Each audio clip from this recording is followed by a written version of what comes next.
Welcome to the first episode of Grandma Sue Reads to You. I've chosen a book I thought everyone would enjoy.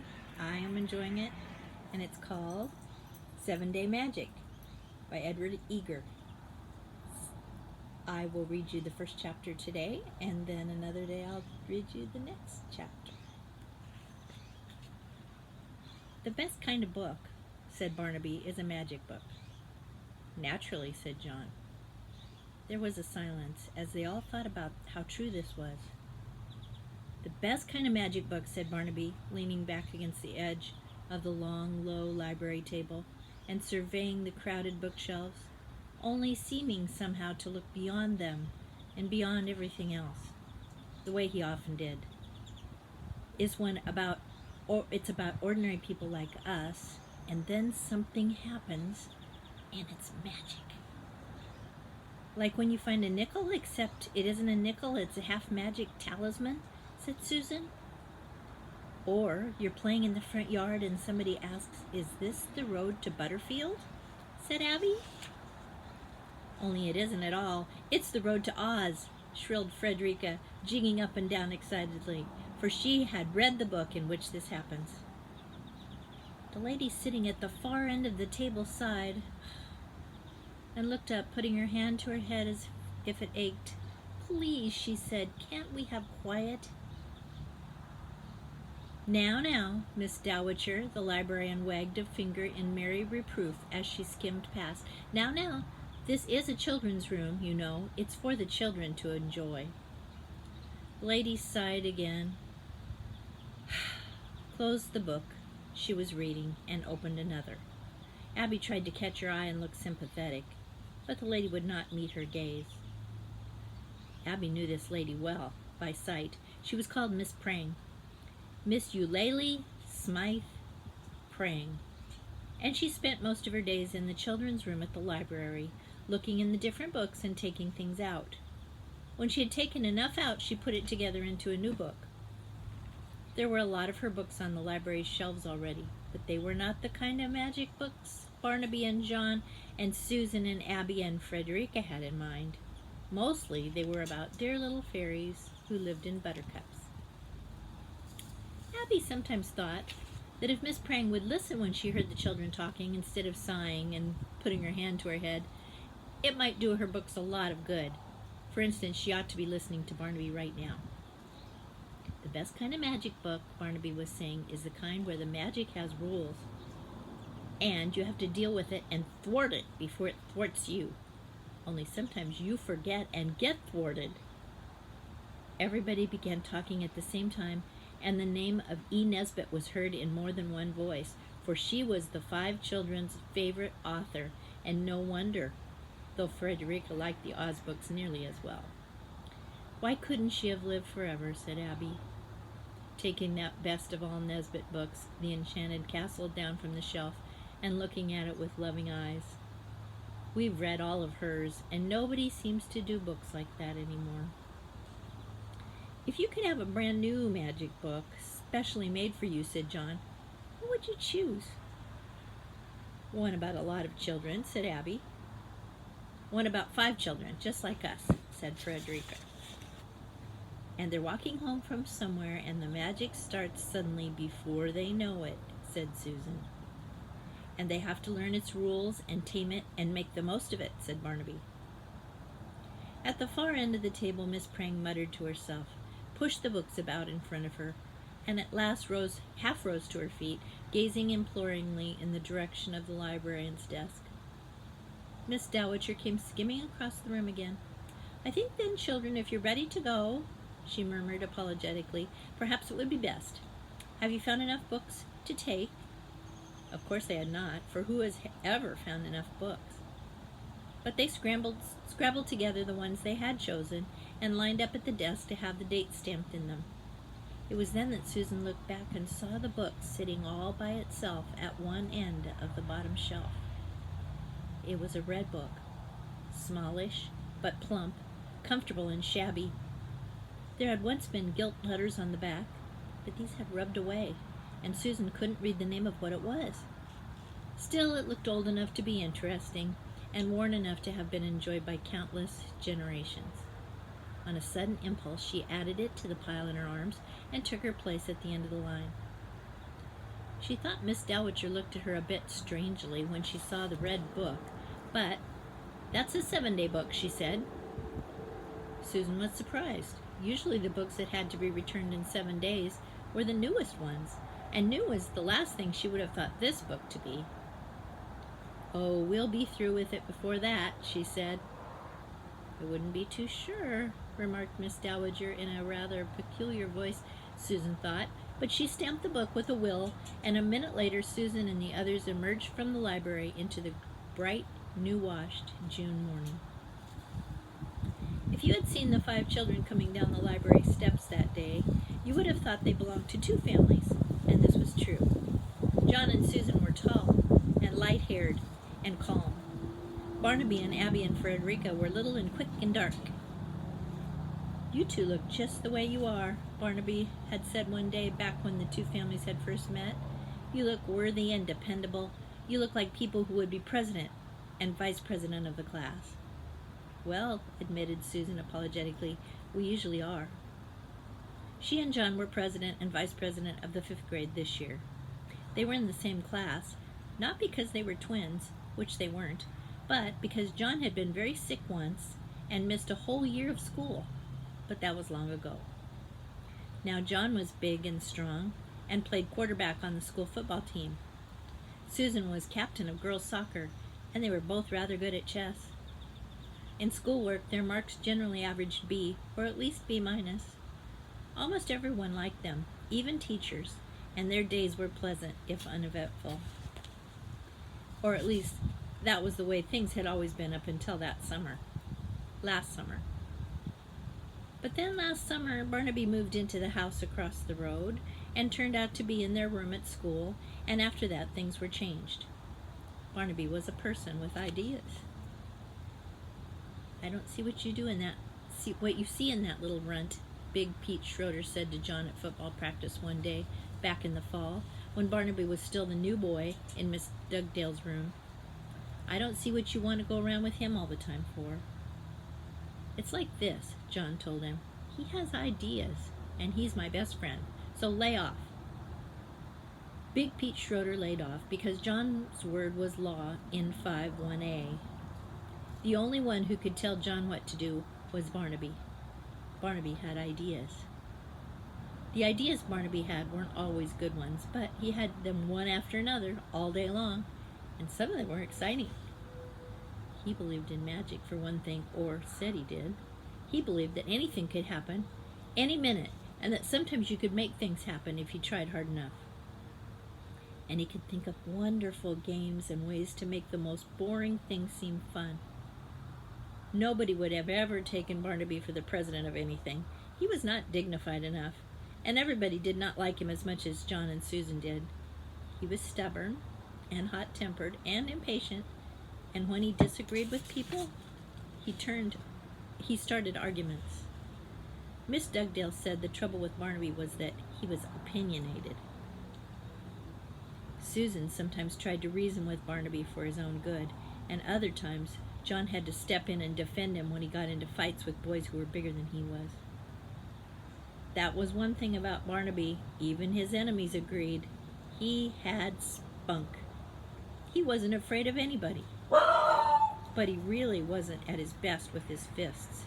He was more of a brain.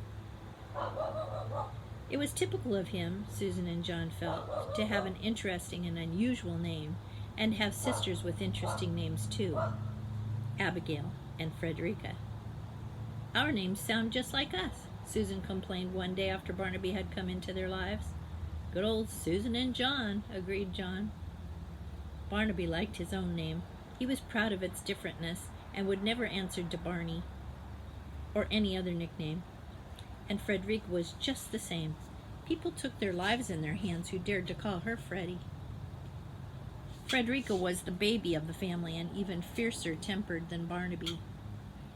But everybody called Abigail Abby. Abby was that kind of person, just jolly and friendly with no temper at all. Barnaby always said Abby must be a throwback, only he couldn't decide what she was a throwback to. She wasn't a bit like the rest of the family. "That's 'cause she's the middle one," said Barnaby's father, overhearing this one afternoon. "Middle ones are mild. Only don't count on it. She may surprise you some day." He ruffled Abby's hair, and Abby gave him a loving look. Barnaby and Abby and Frederica's father was a nice man. He was a singer on television, but not a famous one yet. Mostly you saw him as one of a quartet singing that his beer was fine gold, the dry beer, or wanting someone to be sociable and have a poopsie. He was little and quick and dark, like Barnaby, and when he was at home playing croquet or badminton with the kids, he looked more like their brother than their father.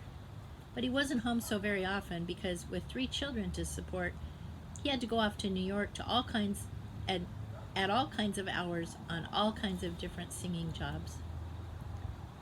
Barnaby's mother used to be a dancer, but now she went whizzing about all day in her old car,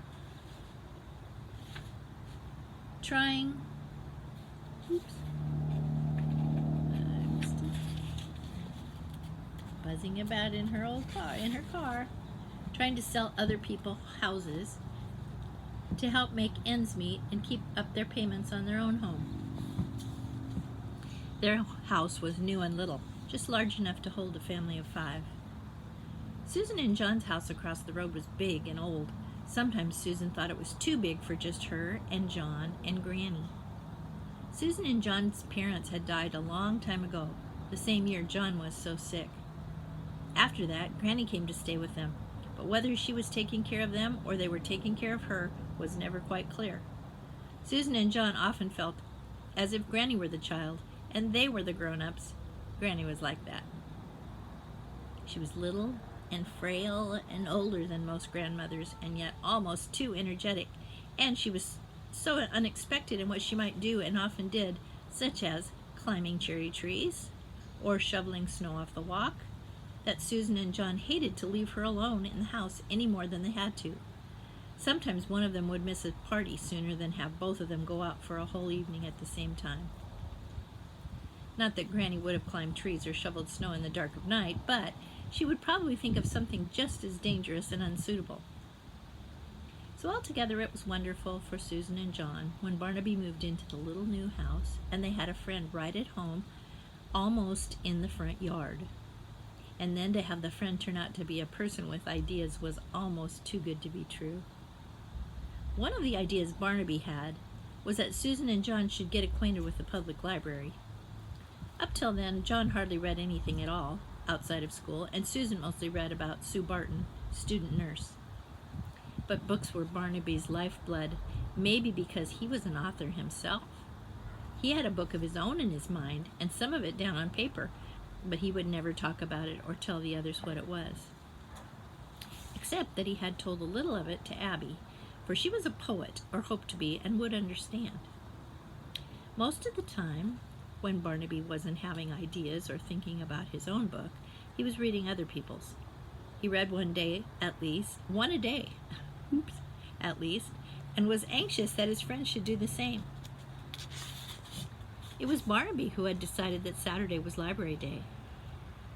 Each Saturday morning, as soon as breakfast was over, the 5 children would ride along with Barnaby's mother on her way to the office, and with Barnaby's father, too, if he were catching the train for an early rehearsal, and get off at the library corner.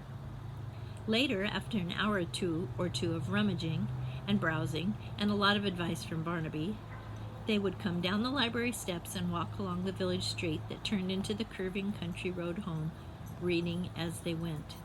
And Barnaby had made a game of that, too.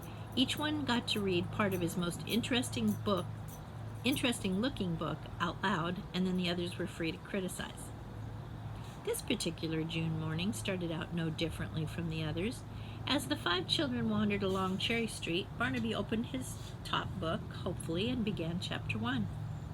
But after only a paragraph or two, he leafed over to the back, glanced at the last pages, and shut the cover with a disgusted bang. "I thought so," he said. "Of all the gyps. It calls itself the magic door, but there's not a speck of real magic in it. It's just about this boy that learns to get along with these other people by being friendly and stuff. And the magic door's just the door of good fellowship or something. Man, do I despise a book like that. And the others could not have agreed with him more. Usually the 5 children could spot a book like that a mile off, though. It wasn't very often they got fooled. So then, of course, Frederica had to read about Ozma's birthday party from the end of The Road to Oz, the way she almost always did. The others never minded listening to this once again. It took them back to their own happy, carefree, innocent childhood. When she had finished, Barnaby looked around at the others. Anyone else? Ordinarily, Susan would have been the last to answer. She wasn't a quick reader out loud and was afraid of disgracing herself in Barnaby's hearing by stumbling over long words. But today she looked at the old, shabby-looking book on the top of her pile, and something made her change her mind. "I've got this book here," she said. "What is it?" said Barnaby. "Who's it by?" "I don't know," said Susan. "It doesn't seem to say. I just kind of think it might be interesting." And she opened the worn red cover and began to read. These are the words that Susan read. "The best kind of book," said Barnaby, "is a magic book." "Naturally," said John. "The best kind of magic book," said Barnaby, leaning back against the edge of the long, low library table and surveying the crowded bookshelves, only seeming somehow to look beyond them and beyond everything else too, the way he did so often, "is when it's about ordinary people like us, and then something happens and it's magic." "Like when you find a nickel, except it isn't a nickel, it's a half-magic talisman," said Susan. "Or you're playing in the front yard and somebody asks, 'Is this the road to Butterfield?'" said Abby. "Only it isn't at all, it's the road to Oz," shrilled Frederica, jigging up and down excitedly. Susan's voice trailed off. She looked at the others. "It can't be," said Barnaby. "It is," said Susan. "It's about us. All of us. And every single thing we said. Let's see."